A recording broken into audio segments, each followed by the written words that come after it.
Je voudrais qu'on passe à l'histoire de France et à la fabrication de l'histoire de France. Des historiens ont eu l'idée de partir sur les traces de 15 objets mythiques de notre récit national, que ce soit le bouclier de Vercingétorix ou le vase de Soissons. Et qu'est-ce qu'ils ont trouvé? Il n'existe pas. Voilà. Alors que parmi les exemples, il y a l'arrestation de Louis XVI à Varennes, par exemple. Vous vous en souvenez? Qu'est-ce qui a provoqué l'arrestation de Louis XVI à Varennes? Je propose de regarder tout de suite un extrait de La Révolution française, le film sorti à l'occasion du bicentenaire en 1789. Ça va vous rafraîchir la mémoire et après on verra si ça existe ou pas.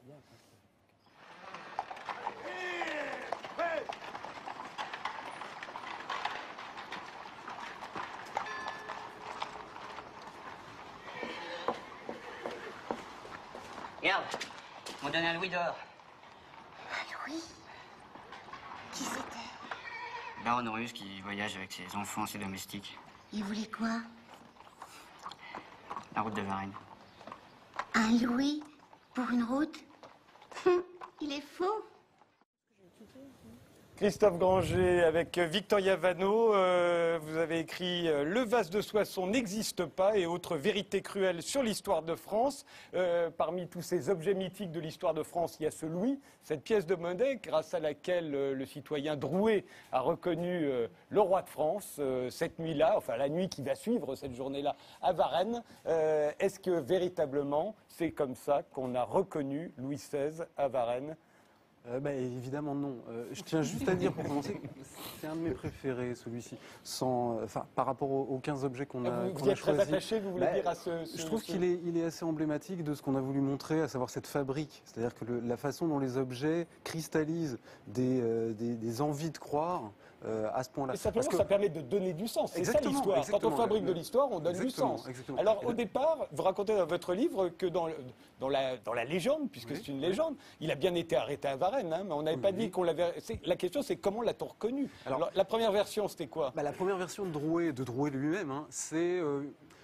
disons un raisonnement, c'est-à-dire qu'il a vu des soldats toute la journée à la bourgade qui précède Sainte-Menehould, donc il a vu des soldats, habituellement il n'y en avait pas. Il a vu passer un carrosse dans lequel il y avait des bourgeois, puisque le roi s'était déguisé en bourgeois et le dauphin, idem. Non, le dauphin en fille d'ailleurs. Bon.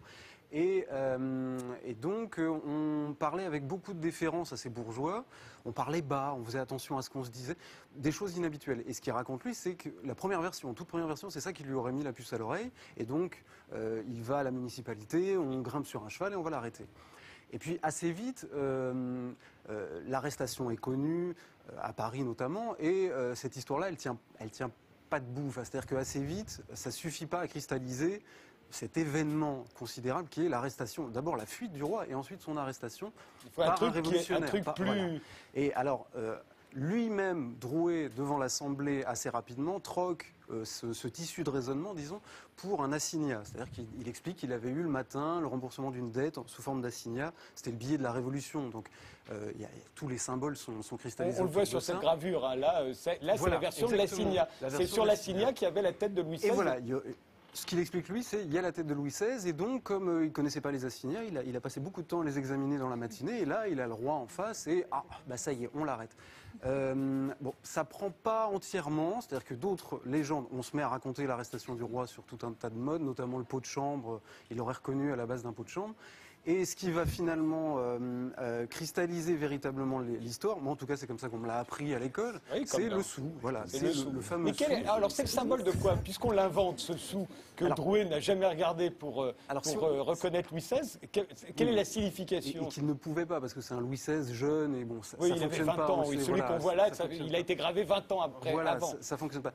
Ce qui marche comme symbole, c'est le roi arrêté sur la foi d'un écu royal. Ça, en termes de symbole révolutionnaire, c'est fabuleux. C'est-à-dire le roi lui-même trahit par ça.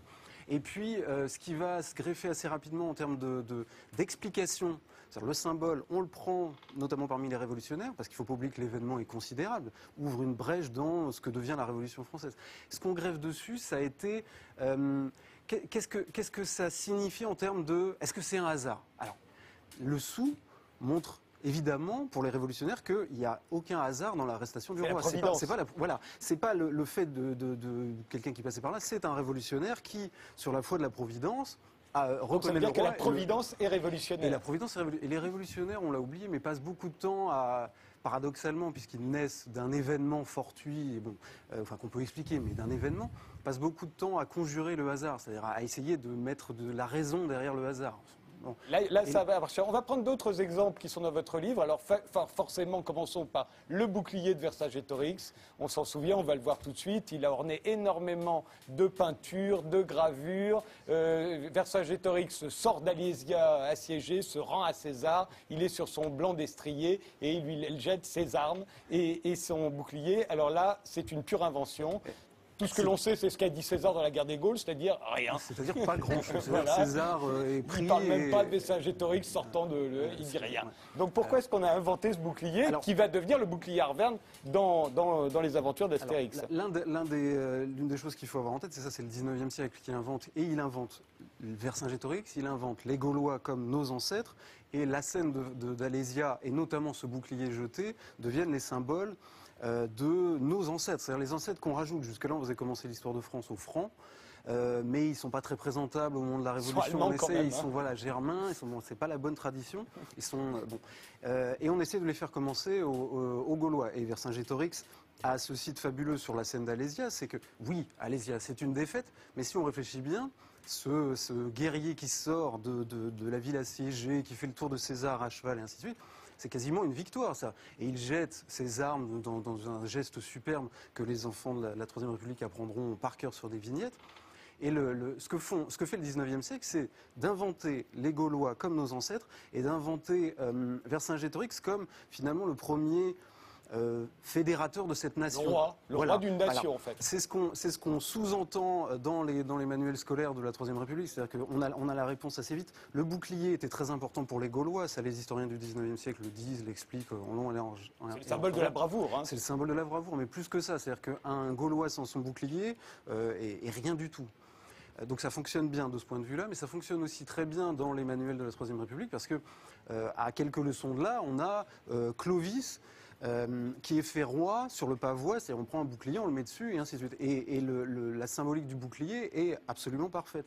Et Clovis est bien aussi, on va le voir tout de suite, aussi. Puisque là c'est la naissance d'un roi et d'une nation, la nation gauloise. Ensuite, il y a la naissance de la France c'est Clovis, et Clovis c'est le vase de Soissons. Souviens-toi du vase de Soissons. Alors là, c'est une invention de Grégoire de Tours, hein, un siècle après les événements. Mais là, qui est le symbole de quoi ? Alors, pour remettre un petit peu les choses... rapidement, parce qu'on en a rapidement. plein. Alors oui, bon, l'histoire, tout le monde la connaît, c'est-à-dire le guerrier qui refuse de partager le vase, Clovis veut récupérer le vase pour le rendre à l'évêque de Reims. Exactement. Et il y a un des compagnons de Clovis qui dit non, moi je le veux le vase, et finalement le vase va être cassé. Voilà. Et Clovis s'en souviendra, quelques temps plus tard, il reconnaîtra le guerrier, et bam, voilà. Souviens-toi du vase de Soissons. Exactement. Et en fait, dans ce que vous venez de dire là, tous les symboles y sont, c'est-à-dire que Clovis a ce geste, ce que dit Grégoire de Tours, il ne se venge pas en simple chef de guerre, il se venge du geste du roi qui venge un affront fait à lui, mais aussi à l'ensemble de ses armées. Et l'autre emblème, c'est celui de l'évêque lui-même, c'est-à-dire que ensuite il était assez commode de dire c'est le roi, le premier roi, puisqu'on cherchait à construire les origines de la monarchie française au temps de Grégoire de Tours et ensuite. C'est le premier roi, mais c'est aussi le premier roi chrétien. C'est-à-dire qu'il défend les biens de l'Église. Il n'est pas encore converti au catholicisme. Pas encore. Non, mais à travers le vase, le vase et la présence de l'évêque, qui est quand même Saint-Rémy, permettent de construire ça, de construire cette légende-là. Et elle tient finalement... Alors on en doute quand même, hein, au XVIIIe siècle, on commence à se poser pas mal de questions, pas simplement sur l'existence du vase, parce que ça finalement assez peu, mais sur le fait que si c'est vraiment un roi qui naît de ce geste abominable, est-ce qu'on a vraiment besoin de cette monarchie-là? Voilà, ça fonctionne moyennement. Mais assez rapidement, c'est passé dans l'histoire de France canonique, disons celle qu'on explique encore une fois aux enfants de la Troisième République, notamment avec ces gravures qui circulaient et que les enfants avaient à apprendre et à commenter, pourquoi César est méchant, pourquoi... Et le vase est devenu l'emblème des débuts de la monarchie française. Alors, de quoi est l'emblème, l'objet qu'on va voir maintenant, dont, je vous rassure tout de suite, d'après Christophe Granger, il n'a jamais existé, la ceinture de chasteté. Alors, il est l'emblème du Moyen-Âge, c'est-à-dire qu'on pourrait pratiquement s'arrêter là et se dire... c'est l'emblème parfait, et j'espère que tout le monde a douté un jour là-dessus. Mais quand même, ça nous renvoie une image du Moyen-Âge qui est abominable, c'est-à-dire c'est horrible. C'est le chevalier qui met ça à sa femme quand il part en croisade. Voilà. Voilà, la légende qui se constitue au XIXe siècle, c'est celle-ci. Il y en avait une autre avant, c'était plutôt les Italiens. Alors, à la Renaissance, on pense que c'est plutôt les Italiens qui mettaient ça parce qu'ils étaient très jaloux, mais que nous, Français, jamais ça prendra. Bon, en fait, elle n'a pas plus existé, la Renaissance en Italie, qu'au Moyen-Âge pour les croisades. Mais alors, attendez, il y a quand même siècle, cette ceinture de chasteté, on la voit au musée de Cluny. Alors, mais voilà, c'est un faux du 19e. C'est une ceinture de chasteté faite au 19e siècle pour figurer ce qu'on s'imaginait être les mœurs féodales de l'époque. C'est pour noircir le Moyen-Âge. Mais aussi parce qu'il y a une vision romantique de ce qu'est le Moyen-Âge. Le 19e siècle invente le Moyen-Âge. Michelet, on invente le Moyen-Âge avec ses mœurs abominables. D'abord parce que d'un point de vue romantique, c'est comme substrat, c'est parfait pour raconter des histoires. Mais aussi parce que ça permet de s'ériger en fils du progrès. Le 19e siècle, fils du progrès, au regard de ce qu'ont pu être ces mœurs pas possibles. Et alors, celle-ci, c'est de Cluny, mais beaucoup d'autres musées en découvrent d'autres, beaucoup de faussaires en fabriquent d'autres, jusqu'en 1900 à peu près. Et ce qui est vraiment intéressant, c'est ça, c'est-à-dire comment est-ce que l'objet en lui-même, qui n'a pas existé, a pu nous servir à construire un passé, c'est-à-dire le passé noir du Moyen-Âge. C'était débile, il suffisait de perdre la clé, vous imaginez. Mais on disait ça, beaucoup de légendes autour de ça se disaient, et c'est très vrai, mais ça n'enlève pas le mythe, ça n'enlève pas la croyance dans ce mythe-là. Alors, autre mythe qui a bien servi au moment de la Révolution, alors il a complètement été effacé, moi j'en avais absolument jamais entendu parler avant de lire votre livre, c'est le Godemiché de Marie-Antoinette. Mais qui a été... Alors, on ne le verra pas vraiment. J'ai pris les gravures qui sont dans votre livre, qui font allusion aux mœurs dissolues de la reine. Je sais si les pamphlets révolutionnaires s'en sont pris à Marie-Antoinette, mais l'histoire du Godemiché, vous dites qu'elle a fonctionné à plein, et qu'ensuite on s'est hâté de l'effacer, parce qu'on ne voulait quand même pas... L'effacement est plus facile à comprendre, mais le moment... C'est-à-dire que les pamphlets anti-Marie-Antoinette sont pléthoriques, mais ils sont portés sur la pornographie. Et le Godemiché a quelque chose de... Il est très présent, hein, c'est pas une invention, c'est pas amusé à aller chercher. Bon. Ce qu'il a de fabuleux, c'est qu'en un seul objet, il désigne l'impuissance du roi, impuissance dans son lit comme impuissance dans le royaume, mais en même temps, du même coup, la lubricité de la reine. C'est-à-dire cette reine abominable qui court après tous les plaisirs et ainsi de suite. Et puis qui souille le trône de France, véritablement. Et dans cette mesure-là, les pamphlets s'en donnent un cœur joie dans des proportions, et suivant des détails, c'est-à-dire on nous décrit comment elle l'utilise, on nous décrit comment il était fait, 25-30 cm, des choses comme ça. Bon. Qu'est-ce que vous dites? C'est très fin, c'est suggestif. C'est l'histoire de France, excusez. La gravure. Et l'effacement, alors l'effacement est intéressant pour nous, c'est-à-dire que oui, avant l'effacement, on reproche ce genre de choses-là à Marie-Antoinette lors de son procès. Elle est guillotinée en partie sur ses affres masturbatoires et sur le fait d'avoir initié le dauphin à la masturbation. C'est pas juste des histoires de chambre à coucher, c'est la grande histoire qui s'écrit à travers ça. Et l'effacement est d'autant plus visible, d'autant plus étonnant pour les historiens. Alors, on peut l'expliquer de plein de manières. D'abord parce que les historiens n'ont pas été voir ce genre de choses. Ensuite parce que les monarchies du 19e siècle ont redoré l'image de Marie-Antoinette comme l'image de Louis XVI et qu'on y a nettement moins touché. Et enfin parce que la Troisième République, qui est, disons, la grande pourvoyeuse de nos mythes du passé, quand elle explique aux enfants ce genre de choses, elle se passe, voilà, ça fonctionne pas. Donc le Godemiché a disparu. Voilà. Un qui a très très bien marché, et qu'on apprenait à l'école encore récemment, c'est le chasse-mouche du Dey d'Alger. Je vous rappelle l'histoire, elle était, c'est voilà, un exemple de, comme on l'a raconté dans les livres d'histoire, le Dey d'Alger aurait souffleté 3 fois au visage le consul de France, et c'est pour cette raison que la France, en 1830, a envahi l'Algérie et l'a colonisée. Alors, oui. Sur la foi de ce chasse-mouche, parce qu'il y a tout l'imaginaire de l'objet. Nous, ce qui nous a intéressé, c'est ça. Alors évidemment, c'est un prétexte, diront les opposants, un prétexte grossier pour coloniser l'Algérie. Mais ce qui est intéressant, c'est pourquoi ça marche. C'est toujours la même question. Pourquoi ça marche ? Pourquoi ça marche? Avant tout parce que c'est l'emblème, un peu comme pour la ceinture de chasteté tout à l'heure par rapport au Moyen-Âge.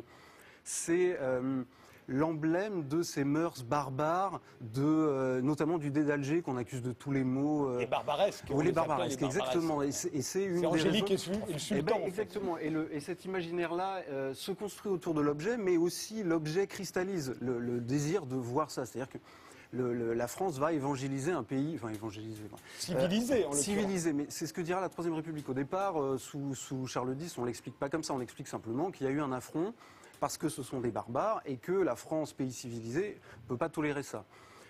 Et le chasse-mouche qui devient éventail dans l'histoire de France, c'est extrêmement intéressant. C'est-à-dire la façon dont on le baptise, nous, devient, bah oui, ce qu'on a vu sur les gravures, c'est-à-dire sous la Troisième République, c'est l'explication première de la colonisation de l'Algérie. Alors on sait très bien que ce n'est pas le cas, on sait très bien que le dé d'Alger n'était pas cet abominable barbaresque, mais qu'il était fin lettré, cultivé, qui connaît très bien la culture occidentale. Le consul de France, en revanche, c'était plutôt un affairiste corrompu. Alors les rôles sont inversés, voilà, mais ça, la légende n'en a pas grand-chose à faire et la démystification ne prendra pas.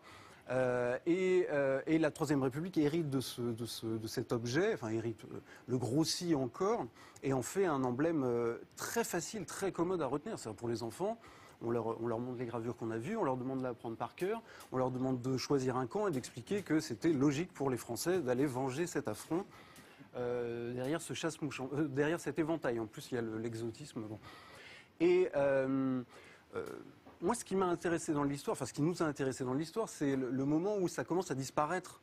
C'est-à-dire que nous, si on fait moi je ne l'ai pas appris à l'école par exemple, si on fait un sondage rapide, il y a une génération dans laquelle on continue à l'apprendre et une autre où c'est terminé.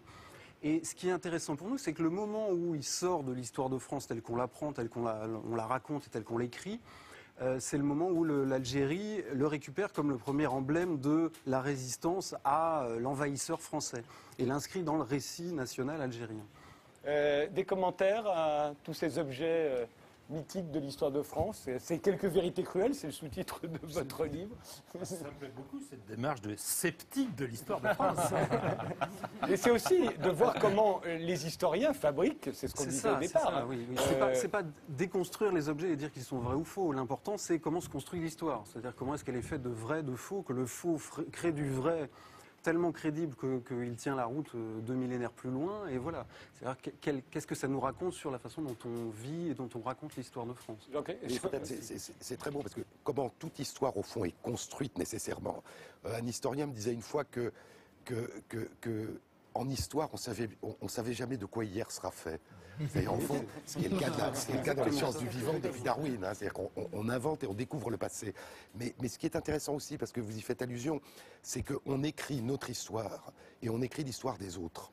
Et donc on n'écrit jamais que son histoire, on écrit toujours l'histoire des autres. Et comment faire coïncider des histoires différentes, écrites par des gens différents, où chaque fois quelqu'un s'est donné un rôle aux dépens ou à côté des autres. Et donc il n'y a pas seulement restituer l'histoire telle qu'elle s'est passée, il y a comment construire une mémoire collective qui ne se fasse pas aux dépens de certains et au profit d'autres. Voilà, oui, c'est cet aspect d'une histoire qui est toujours un passé composé, en fait. Et puis, effectivement, comment l'histoire est toujours l'histoire des vainqueurs, jusqu'au moment où on a l'inversion. Et on le voit très bien avec l'Algérie indépendante qui va retourner. Je vous corrige un peu parce que quand on fait de Vercingétorix ce qu'on a fait de Vercingétorix, c'est justement l'histoire des vaincus nous on est vaincus dans l'histoire et on en fait une histoire plus sympathique. C'est un vaincu plus tard. Magnifique. Voilà, c'est même pas tellement vainqueur et vaincu, c'est l'histoire du narrateur. C'est l'histoire de celui qui raconte. Et il y a différentes personnes qui peuvent raconter parce qu'il y a toujours différents protagonistes. Sylvie Brunel?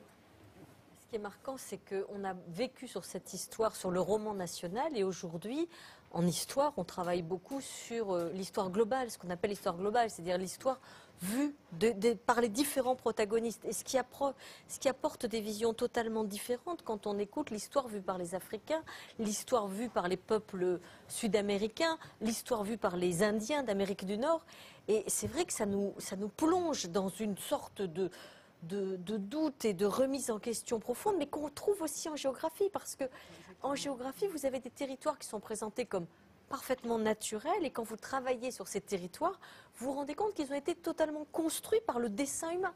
La Camargue, les Landes, le Marais Poitevin. Ce qui montre d'ailleurs la capacité, on revient tout à l'heure, à la capacité inventive et créatrice des sociétés humaines. On est obligé de s'arrêter là. Je vous remercie tous les 8 d'avoir participé à cette émission.